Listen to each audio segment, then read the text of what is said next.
बात आज की चैनल के कार्यक्रम बात में मैं सुरेंद्र चतुर्वेदी आप सब लोगों का स्वागत करता हूं। दोस्तों, जैसा आपको मालूम है, ये कार्यक्रम हमारा प्रेम आनंद कर जी जो वरिष्ठ पत्रकार हैं देश के, उनके नाम है और वही इस कार्यक्रम को कंसिडर करते हैं।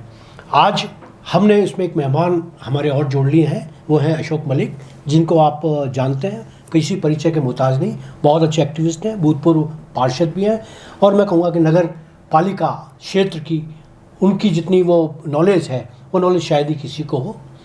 तो मैं आपका स्वागत करता हूँ। और आज का जो मुद्दा है वो कि आप आना सागर के अंदर जिस तरीके से मछलियाँ मर रही हैं और जिस तरीके से वापस जलकुंभी की वापसी हो रही है, एक तरफ हम उस तरफ से अनजान हैं, दूसरी तरफ हम नई नई योजनाओं की नए नए मंत्रियों को बुलाकर घोषणाएं करवा रहे हैं, ऐलान हो रहे हैं, बड़ी बड़ी योजनाओं की स्वीकृति हो चुकी है, क्रियान्विति होने लगी है। लेकिन असल बात यह है कि आने वाला एक महीना जो होगा वो आना सागर के लिए नहीं, पूरे अजमेर के आसपास के क्षेत्र के लिए बहुत दुखदाई होने वाला है, जिसकी आप कल्पना नहीं कर सकते। आप कल्पना इसलिए भी नहीं कर सकते कि आप अभी आना सागर को दूर से देखते हैं, कभी आप पास जाकर देखिए। पिछले दिनों मैं अशोक मलिक जी के साथ में सुप्रीम कोर्ट में जो केस चल रहा है उसके लिए हम लोग ड्रोन को लेकर वहाँ गए थे और हमने जिस तरीके का वहाँ स्वरूप देखा, नालों के अंदर वापस जिस तरह जलकुंभी आने लगी है और जिस तरीके से गंदगी, बोतलें, मतलब क्या क्या नहीं पड़ा उसके अंदर, आप ताज्जुब करेंगे कि ऐसे जो महिलाओं के जो वो होते हैं वो सब वहाँ पर मिलेंगे आपको सारा का सारा। तो जिस तरीके से आना सागर मेला हो रहा है, आप उस पर क्या सोचते हैं? देखिए सुरेंद्र जी, मुद्दा होता जाए, अब नगर निगम के अधिकारियों का शहर की दूसरी चीज़ों पे तो ध्यान है, लोगों को नोटिस देने पे और नए भवन बनाने पे और उद्घाटन कराने पे और जितना शहर की ऐसी करने पे ध्यान है। आना सागर की तरफ उतना ध्यान नहीं। पिछले साल जलकुंभी की पीड़ा शहर ने भोगी है और उसको साफ करने में नगर निगम के अधिकारियों को पसीने आकर 6 करोड़ 20 लाख रुपए खर्च हुए। आज स्थिति यह है कि उसी हालत में वापस आना सागर झील पहुंचती जा रही है। आना सागर जिस बाणी नदी से आना सागर में पानी आता है, या समझो उसके उस नालों से जुड़ के जो पानी आ रहा है, बाणी नदी का जो मुहाना, आना सागर जो मुहाना और बाणी नदी की तरफ पूरी जलकुंभी पसरती जा रही है। अब धीरे धीरे वो पूरी जलकुंभी आना सागर में आएगी। आ गई। अब स्थिति ये देखिए कि भीषण गर्मी पड़ रही है, 43-44 डिग्री तक पारा जा रहा है।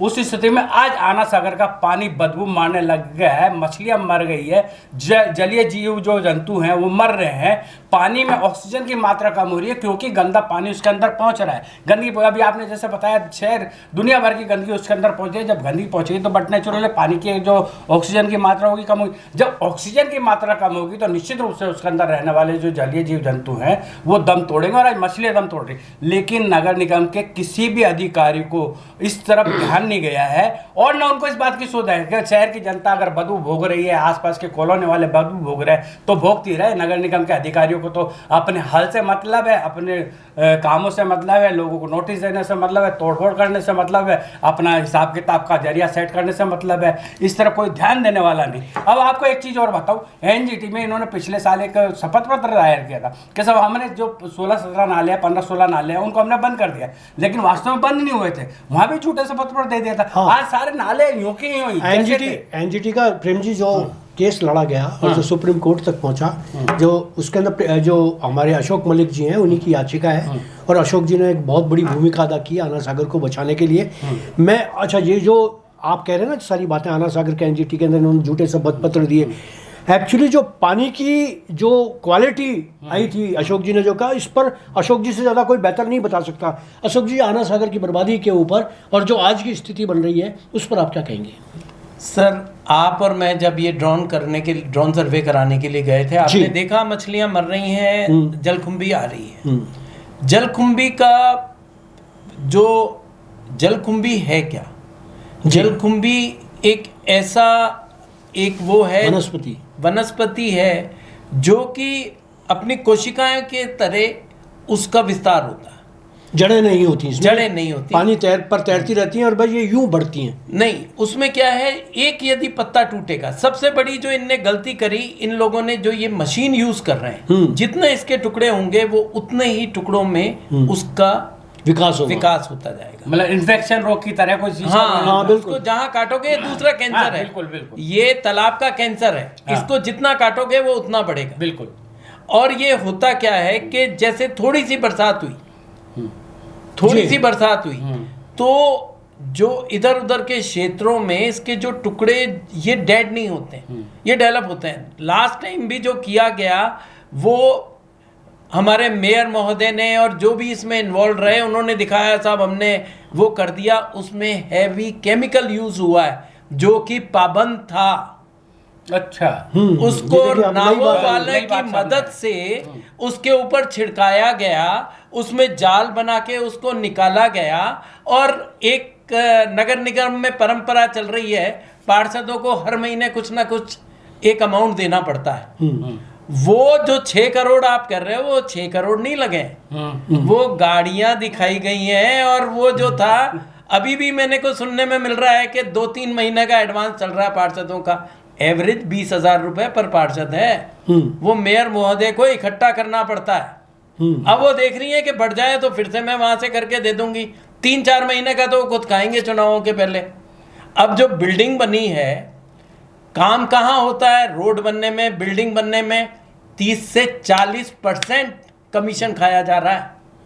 जब मैं पार्षद था तब भी 38 लाख का काम हुआ था, 3,80,000 रुपए मेरे कमीशन के थे, जिसमें मैंने मेरे वहां पे एक नाला भूमि थी, उसमें पार्क बना के उसमें 3-4,20,000, जिस ठेकेदार ने, मेरे यहाँ एक ही ठेकेदार ने काम किया जी। वो गुप्ता था, जो मैंने कहा भैया मेरे को तो ये पैसा चाहिए नहीं, तो वो 4,20,000 में बाउंड्री वॉल बन के वो पार्क आज भी है। भूपेंद्र यादव जो IPS हैं उनके घर के सामने बना हुआ। बिल्कुल। तो मेरे जमाने में जब मैं 2000 में पार्षद था तब 10% था, तो अब तो 40% का रेट चल रहा था। तो जो भी बिल्डिंग बन रही है, अभी आपको नगर निगम की जो बिल्डिंग बनी है उसके भी हालत खराब है। अब अपन तो अपने मुद्दे पे आए, आना सागर पे। जी। अब आना सागर में जैसे ही गर्मी बढ़ेगी, जलकुंभी की रफ्तार बढ़ेगी। अंदर जलकुंभी जब बढ़ती है, ऑक्सीजन की शॉर्टेज होती है। नालों का पानी आ रहा है, वो सब केमिकल युक्त पानी है। हमारे जो देवनानी जी हैं उनके प्रयासों से उत्तर क्षेत्र में कम से कम 15 से 20 mld पानी बढ़ गया। जो पीने का पानी जा रहा है, उसका जो वेस्ट वाटर है वो भी इस आना सागर में डायरेक्ट आ रहा है। अपना सीवर प्लांट नहीं चल रहा है, सीवर प्लांट में भी विकास हो रहा है, यानी उसका जो केमिकल और वो है वो भी वही, यानी बंटवारे में शेयर में जाता है जी। तो वो कोई, यानी अनट्रीटेड पानी इस आना सागर में जा रहा है। ऑक्सीजन शॉर्टेज हो रही है, मछलियां मरेंगी और ये इतनी बदबू फैल जाएगी। तब ये लोग कहेंगे कि साहब इमरजेंसी लगा के, क्योंकि एक इमरजेंसी के नाम पे हमारे डिजास्टर का में नियम है, यदि कोई ऐसा लगे कि बीमारी फैल रही है और आना सागर में इससे लोगों के इफेक्ट पड़ रहा है, बास आ रही है, तो अनलिमिटेड विदाउट टेंडर किए आप लोग पैसा खर्च कर सकते हो। आप शॉर्ट टाइम टेंडर लोगे, 3 दिन का टेंडर लोगे, 7 दिन का टेंडर लोगे, तो ये एक योजनाबद्ध तरीके से शहर को लूटने के तहत आना सागर को दूषित करके और ये लोगों की स्वास्थ्य के साथ खिलवाड़ किया जा रहा है। मतलब आप ये कहना चाह रहे हैं कि ये जलकुंभी बढ़ेगी तो फिर हाँ, इनको एकदम। बढ़ने का मौका दे रहे हैं ताकि ये अपना खेल कर सके। हाँ। सुरेंद्र जी, मैं आपको एक चीज़ बताऊं, मैंने पिछले कुछ महीने पहले अपन इसी मुद्दे पर जब चर्चा कर रहे थे तो मैंने जिक्र किया था, हम जिन्होंने महर्षि दयानंद सरस्वती यूनिवर्सिटी के पर्यावरण अध्ययन विभाग ने, एनवायरमेंटल साइंस डिपार्टमेंट ने अपने रिसर्च स्टूडेंट से एक सर्वे कराया था आना सागर पानी को लेकर, और वो रिपोर्ट शायद मेरे पास पड़ी है। उस रिपोर्ट में एक आ गया था कि आना सागर के पानी में ऑक्सीजन नाम की एक रत्ती भर भी मात्रा और वो नहीं तो है। आपने भी तो करवाया था हाँ, ना? मैंने तो आपने करवाया। वो ये शायद आप ही ने करवाया है हाँ, उसे। वो मैंने करवाया पूरा। तो अब वो दूसरा उसके अंदर एक चीज बताया कि आना सागर का पानी आज स्थिति में है कि यदि कोई उसको छुए या उसे नहाए तो उसे चर्म रोग 100% होगा ही होगा। मतलब इतना घातक पानी है आना सागर। आप एक चीज देखिए, अपन जायरीनों के साथ कितना बड़ा खिलवाड़ कर रहे हैं। जो जायरीन है वो इसको, जैसे अपने यहाँ गंगा जल माना जाता है हिंदुओं में, वो इस आना सागर को यहाँ का पाक जल मानते हैं और वो उसको बोतल भर के अपने वहां लेके जाते हैं। तो उनके साथ कैसा बड़ा अन्याय हो रहा है। ये एक धार्मिक झील भी है, बिल्कुल ये एक धार्मिक झील भी है। और अभी जो मैं कोशिश कर रहा हूँ, मैंने कलकत्ता बात करी है क्योंकि अपने अजमेर का सारा रेवेन्यू रिकॉर्ड कलकत्ता में मौजूद है। क्योंकि जब ब्रिटिशर्स आए तो उनने कलकत्ता के निकलने के बाद में अजमेर को अपना बनाया, जो आज आपको सर्किट हाउस नजर आ रहा है और जो ये भागचंद जी की कोठी नजर आ रही है, सब ये ब्रिटिशर्स की ही देन है। और जितने आपको तो ब्रिटिशर्स के वहाँ मेरी आज बात हुई है तो वहाँ 1910 का नक्शा मौजूद है आना सागर का। तो वो कह रहे हैं कि साहब एक बार आप पधारें तो अपन इसको निकाल के अपन देख लेते हैं। तो ये जो पूरा का पूरा है, अजमेर एक ऐसा शहर था जो आप देखेंगे अंग्रेजों ने कलकत्ता के बाद यदि राजस्थान में कोई स्थान चुना तो अजमेर, दूसरा आबू। रेलवे का विस्तार वहीं तक किया गया शुरुआत में। तो आप देखेंगे तो अजमेर का जो वातावरण है, और जगह से अजमेर में गर्मी कम पड़ती है, अजमेर में कोहरा नहीं पड़ता है। उसका बेसिक रीजन है अपनी अरावली रेंज। आप अजमेर के बाहर निकलेंगे सर्दियों के टाइम में, गगवाना निकलते ही आपको कोहरा मिल जाएगा, लेकिन शहर में कोहरा नहीं रहेगा। तो एक ऐसी ये शहर है जो कि एनवायरनमेंट के हिसाब से, पर्यावरण के हिसाब से बहुत ही सुरक्षित माना गया था अंग्रेजों द्वारा, और उसी वे में इसको डेवलप किया गया।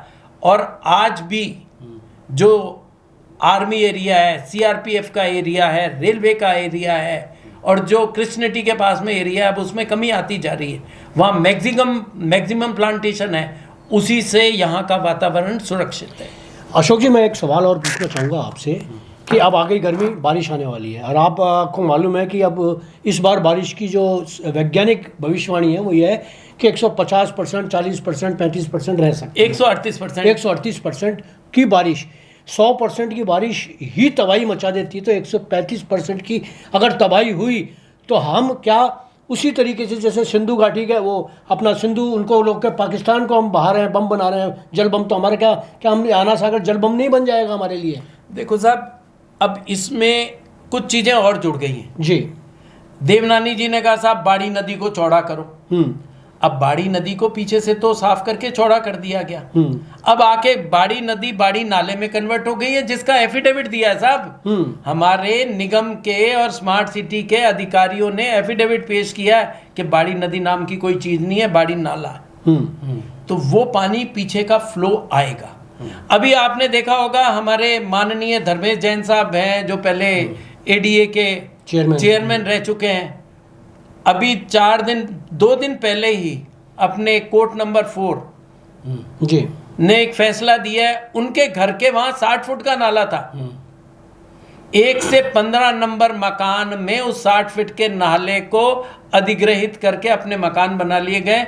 नाला 20 फुट का है, वो भी उसी बाड़ी नदी का पार्ट है। तो ये जो चीजें हैं, जो पीछे से पानी का फ्लो एकदम आएगा, जो आप कह रहे हो ना सिंधु नदी, जो अपन पाकिस्तान से कह रहे हैं, तो ये फाईसागर के कैचमेंट एरिया जो है फाईसागर का, फाईसागर ओवरफ्लो होने की तो बात ही अलग है, पर जो फाईसागर के आसपास की कॉलोनीज हैं उसका पानी बहुत स्पीड से आएगा, आना सागर में आएगा। आगे निकलने के लिए स्मॉल स्केप चैनल है, तय किया गया था कि कलवेट ऊंचे किए जाएंगे, वही आपको बजरंगगढ़ के आगे दोनों तरफ कट्टे लगा के रास्ता रोक दिया जाएगा और शहर तबाही की तरफ अग्रसर बिल्कुल होगा। पहले भी मित्तल हॉस्पिटल के आसपास जो भी कुछ हुआ था, देखा कि स्कूलों के दीवारें गिर गई थी, सारा वो पानी का फ्लो ऊपर से बहता हुआ जब आता है। देखो साहब, पानी का ये क्या है, 1975 में जब आया था तब 10 इंच पानी पड़ा था।